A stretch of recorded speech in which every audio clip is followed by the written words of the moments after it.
মুন্সিগঞ্জের লৌহজংয়ে অনুষ্ঠিত হলো সনাতন ধর্মাবলম্বী ভাই বোনদের নিয়ে সম্প্রীতি সমাবেশ।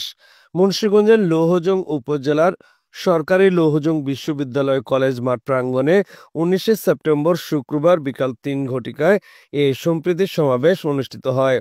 বিএনপির ভারপ্রাপ্ত চেয়ারম্যান তারেক রহমানের নির্দেশে লৌহজং উপজেলা বিএনপি ও অঙ্গ সংগঠনের আয়োজনে সনাতন ধর্মাবলম্বী ভাই বোনদের নিয়ে সম্প্রীতি সমাবেশে প্রধান অতিথি হিসেবে উপস্থিত ছিলেন গণমানুষের নেতা বিএনপির যুগ্ম মহাসচিব অ্যাডভোকেট আব্দুস সালাম আজাদ।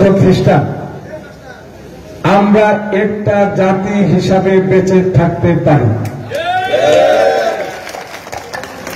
এই ধর্মাবলম্বীদের নিয়ে, হিন্দু মুসলিম বৌদ্ধ খ্রিস্টানদের নিয়ে একে অন্যের মধ্যে অনৈক্য সৃষ্টি করার জন্য বহু ষড়যন্ত্র করা হয়েছে, রাজনৈতিকভাবে বহু ইস্যু তৈরি করা হয়েছে। আমরা সেটাকে চিন্তা করে আমাদের নেতা ভারপ্রাপ্ত চেয়ারম্যান তারেক রহমান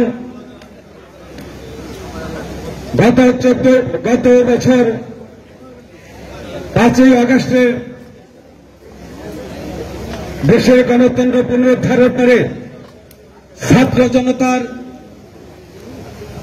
আন্দোলন সংগ্রাম এবং জনতা তারেক রহমানের নেতৃত্বের মধ্য দিয়ে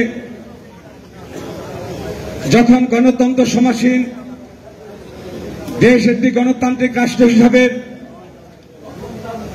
উন্মোচিত হয়েছে মানুষের কাছে, ঠিক সেই মুহূর্তে একটি ষড়যন্ত্র মহলকে আরেকটি বিভেদ সৃষ্টি করার জন্য অনেকভাবে অনেক চেষ্টায় তারা মাঠে নেমেছিল। তখন তারেক রহমান নির্দেশ দিয়েছিলেন, এই বাংলাদেশ মুসলমানের বাংলাদেশ নয়।